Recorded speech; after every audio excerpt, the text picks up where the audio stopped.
Shalom, shalom, excellent peuple de Dieu de partout dans le monde. Bienvenue à votre émission Délivrance profonde. C'est une émission où nous prenons un sujet concernant la délivrance et nous entrons en profondeur.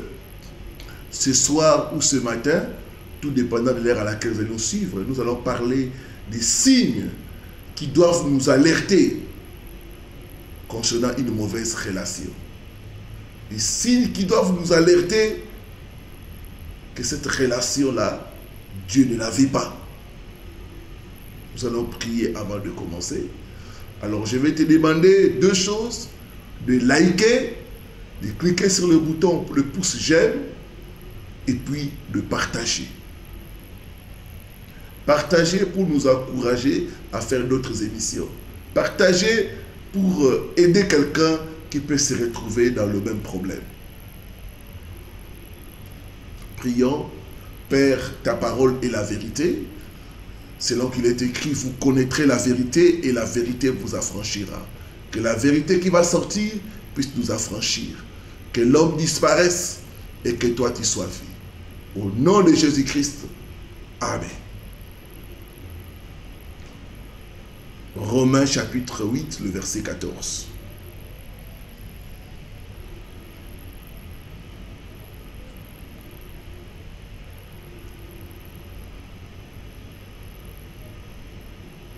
Ma Bible me dit ceci. Car tous ceux qui sont conduits par l'Esprit de Dieu sont fils de Dieu. Bien-aimé, il arrive deux fois. Tu es dans une relation. Tu fais de ton mieux. Tu pries. Mais ça ne marche pas. Le fait de faire de son mieux et que ça ne marche pas, ça peut être un message que Dieu a un autre plan pour toi. J'ai vu des gens qui ont forcé des choses et après commencé à regretter. Comme dit la parole de Dieu, mon peuple est détruit faute de connaissances. Alors des fois, Dieu utilise certains signes pour nous montrer que nous sommes dans un mauvais choix, où nous avons fait un mauvais choix, où nous sommes dans une mauvaise relation.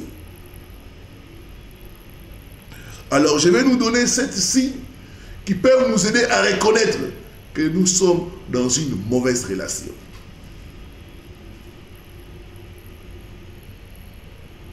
Sept signes que Dieu te dit que ce n'est pas la bonne personne à marier ou à épouser. Premier signe, c'est le manque de paix intérieure. Quand tu sens que tu n'as pas la paix, tu n'es pas à l'aise dans une relation, tu n'es pas confortable, il se peut que Dieu n'approuve pas cette relation-là. Quand Dieu approuve une relation, la première confirmation, c'est le sentiment de paix. La paix intérieure.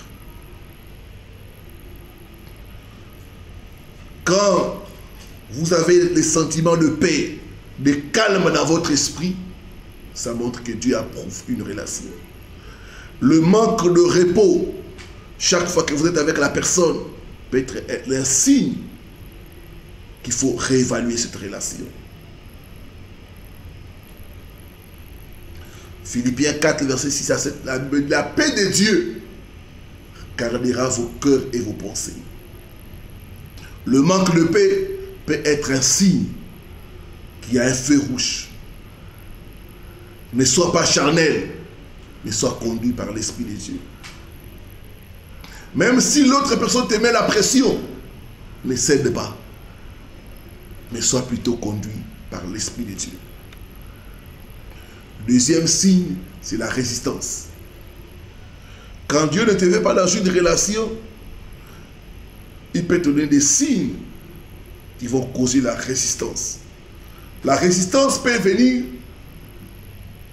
sous différentes formes. Ça peut être un changement brusque de plan ou un blocage inexpliqué, un retard. Tu dois faire attention. C'est important d'écouter Dieu et de suivre sa direction. Alors, il ne faut pas confondre la résistance qui vient du diable pour amener la confusion et le retard, et la résistance qui peut venir du Seigneur pour te protéger et te donner le temps de penser encore. Ne force pas les choses. J'ai vu des femmes qui ont forcé les choses et qui ont commencé à regretter après. J'ai reçu le cas d'une femme, la veille de son mariage, elle était tombée malade. C'était un message. Mais elle a tenu à tout prix que le mariage puisse avoir lieu. Et 6 mois après, l'homme est décédé. Elle est restée veuve. La résistance peut être un signe de mettre un arrêt, de prendre le temps dans la prière, de réévaluer la relation, afin d'avancer. Troisièmement, ce que j'appelle des signaux rouges sont des avertissements, tels que les manques de respect. Dans une relation, la personne qui manque le respect. J'encadrais une jeune sœur qui était dans une relation avec un homme. Ils étaient que des fiancés, mais l'homme les tabassait. Un jour, elle est venue là. La joue était gonflée. Elle a voulu camoufler. Après, elle m'a avoué la vérité. J'ai dit, non, ça, ce n'est pas une bonne relation.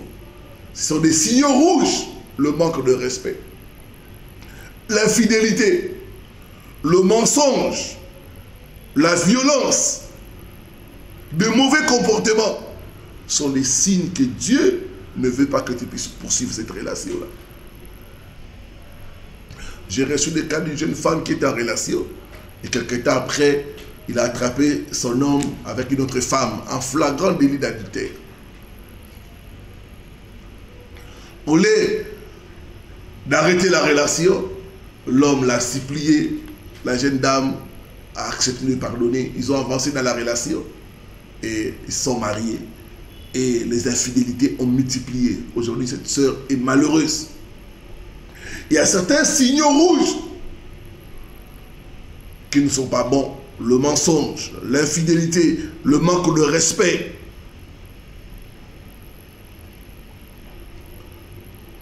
Si la personne que vous voulez vous mettre ensemble ne vous traite pas avec respect, pas avec amour, c'est les signes que Dieu ne veut pas que tu puisses poursuivre cette relation. Si la personne avec qui vous êtes, vous découvrez de mensonge sur mensonge, c'est les signes que vous devez arrêter. J'ai reçu le cas d'une sœur, elle a été prédotée par un homme, et après quelques temps, les choses ont commencé à sortir.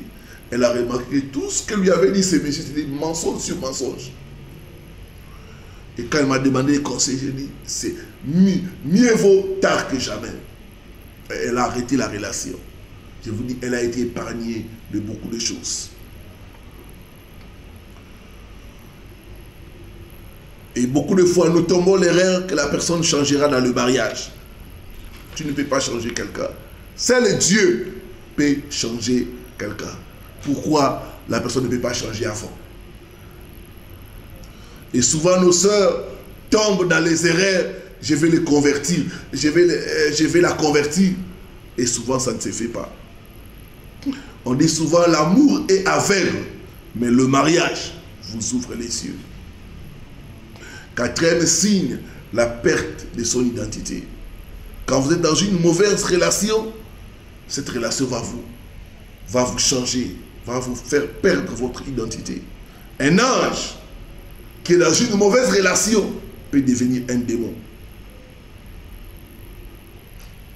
Une relation venant de Dieu, parmi les signes, cette relation vous rend meilleur. Mais une relation venant du diable, cette relation vous rend pire, vous rend une mauvaise personne.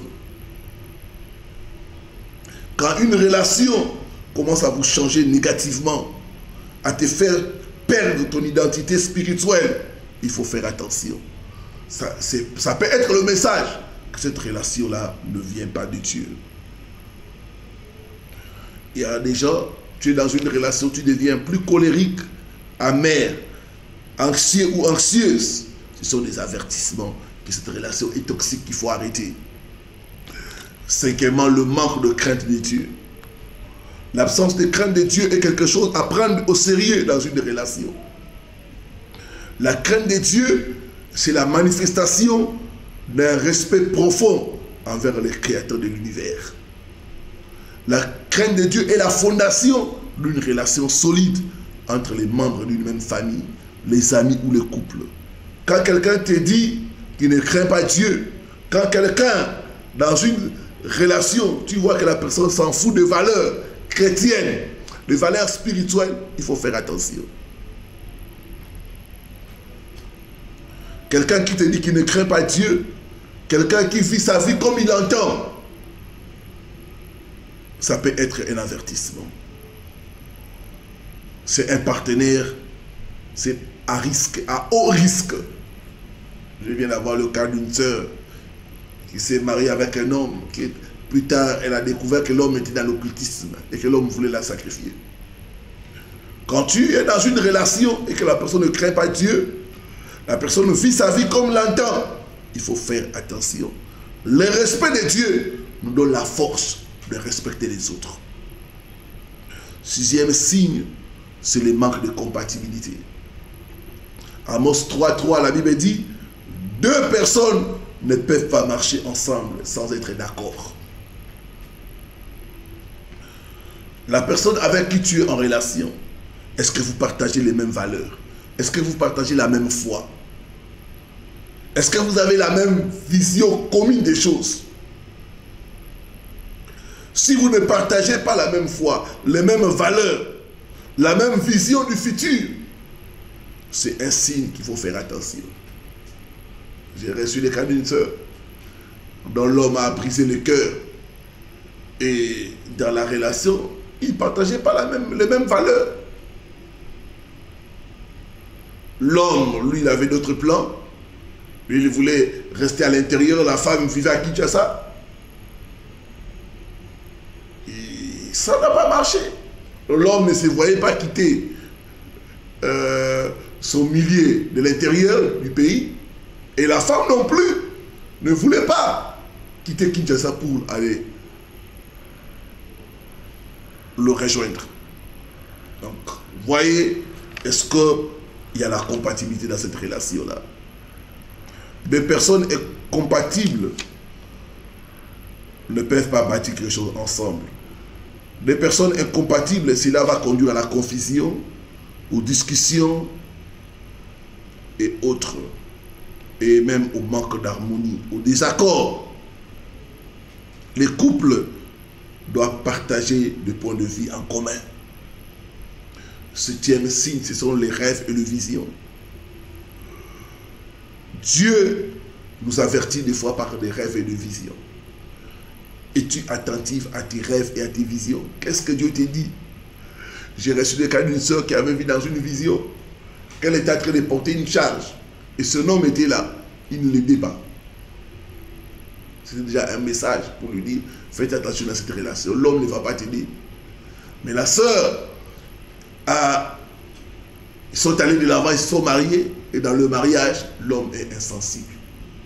C'est la femme qui prend toute la charge. Ils ont des enfants, c'est la femme qui se bat pour nourrir la famille, pour payer les loyers. L'homme est absent. Les rêves et les visions. Nous voyons dans Genèse 20, verset 3, Dieu a averti le roi de ne pas prendre Sarah comme femme. Dieu peut nous parler concernant notre choix. Nous devons suivre sa voie. Ne négligez pas vos rêves. Que Dieu bénisse sa parole. Père, merci pour ce message. Aide-nous à être des hommes spirituels. Aide-nous à être conduits par le Saint-Esprit et non par nos sentiments. Bénis ton peuple. Bénis tes enfants. Je chasse loin d'eux l'esprit de confusion, l'esprit de mauvais choix, les erreurs dans le choix, au nom puissant de Jésus-Christ. Éclaire cet homme, éclaire cette femme. Au nom de Jésus-Christ que nous avons prié. Amen. Amen. Voilà, nous avons des livres qui vont vous aider en ce qui concerne l'interprétation des rêves, les 7 insectes nuisibles dans vos rêves.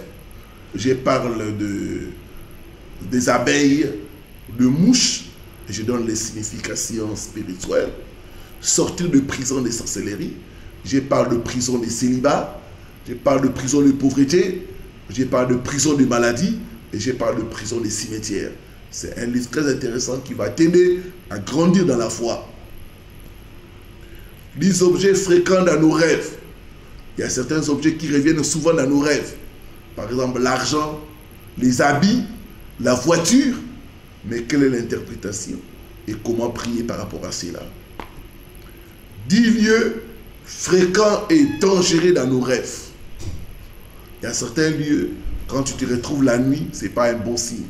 Quel est le message et l'interprétation de ces endroits? 10 rêves le plus fréquents du corps humain. Je parle des rêves des cheveux, des dents, des rêves du sang. Et je donne les explications. Même les rêves de se voir nus. Qu'est-ce que ça veut dire? Enfin, 10 phénomènes fréquents dans nos rêves. Donc les livres sont là. Vous pouvez commander cela en écrivant à notre numéro WhatsApp. Nous avons la version PDF, mais aussi nous avons la version papier. Voilà, merci de liker, de commenter. Et je vous retrouve bientôt pour de nouvelles émissions. Shalom, shalom, shalom.